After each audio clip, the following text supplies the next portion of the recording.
Live আমিও করছি। আমরা অনেকেই জানি না যে কীভাবে ইউটিউবে লাইভ করতে হয়। তো আজকে আমি লাইভে এসেছি। এটি হচ্ছে ফার্স্ট লাইভ ইউটিউব প্ল্যাটফর্মে আমার এটি ফার্স্ট লাইভ। সত্যি আমিও জানতাম না যে কীভাবে ইউটিউবে লাইভ করতে হয়, লাইভে আসতে হয়। তো যারা জানেন না তাদের জন্য লাইভে এসেই বলছি যে ইউটিউবের লাইভটি কীভাবে করতে হয়। প্রতিটি প্ল্যাটফর্মে সোশ্যাল মিডিয়াতে লাইভ করতে হয়, কেননা লাইভ না করলে অ্যালগরিদম কোনোভাবেই জানতে পারবে না যে এটি আপনার নিজস্ব প্ল্যাটফর্ম কিংবা আপনি একজন মানুষ। অনেক সময় রোবট ভেবে রিচ কমিয়ে দিয়ে রাখে।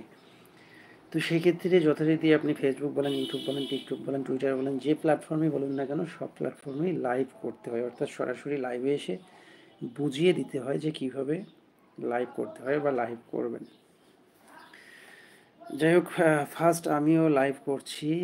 এটি আমার ইউটিউব চ্যানেলে ৩-৪ বছর আগের একটি ইউটিউব চ্যানেলে ফার্স্ট এসে লাইভ করছি।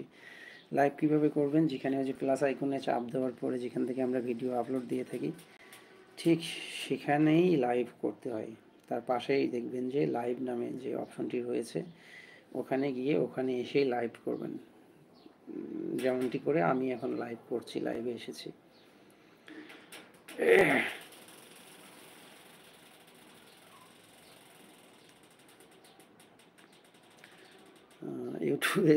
ইউটিউবে লাইভ করা যায়, এটি অবশ্য আমি জানতামই না। সত্য বলতে আসলেই আমি জানতাম না যে ইউটিউবে লাইভ করা যায়।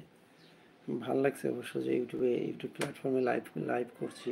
ফেসবুকে তো একাধিকবার লাইভ করেছি, ফেসবুক পেজে বা ফেসবুক প্রোফাইলে অনেকবার লাইভে এসেছি। এই ফার্স্ট ইউটিউবে লাইভে আসলাম, ইউটিউব চ্যানেলে। এর আগে কখনো আসা হয়নি, কিন্তু দুঃখে এখন একটি বিষয় হচ্ছে লাইভে তো আসি, লাইভটি কাটবো কীভাবে আমি এটি বুঝতে পারছি না যে এখান থেকে বেরোবো কীভাবে। এখানে তো কোথাও কোনো ফিনিশ অপশন লেখা দেখছি না। এখন জানি না, 3 মিনিট পার হওয়ার পর ট্রাই করবো যে কীভাবে বেরোতে হয়। হয়তো ভাবছি যে সেটিও শিখে যাব, ধারণা করছি সেটিও শিখে যাব।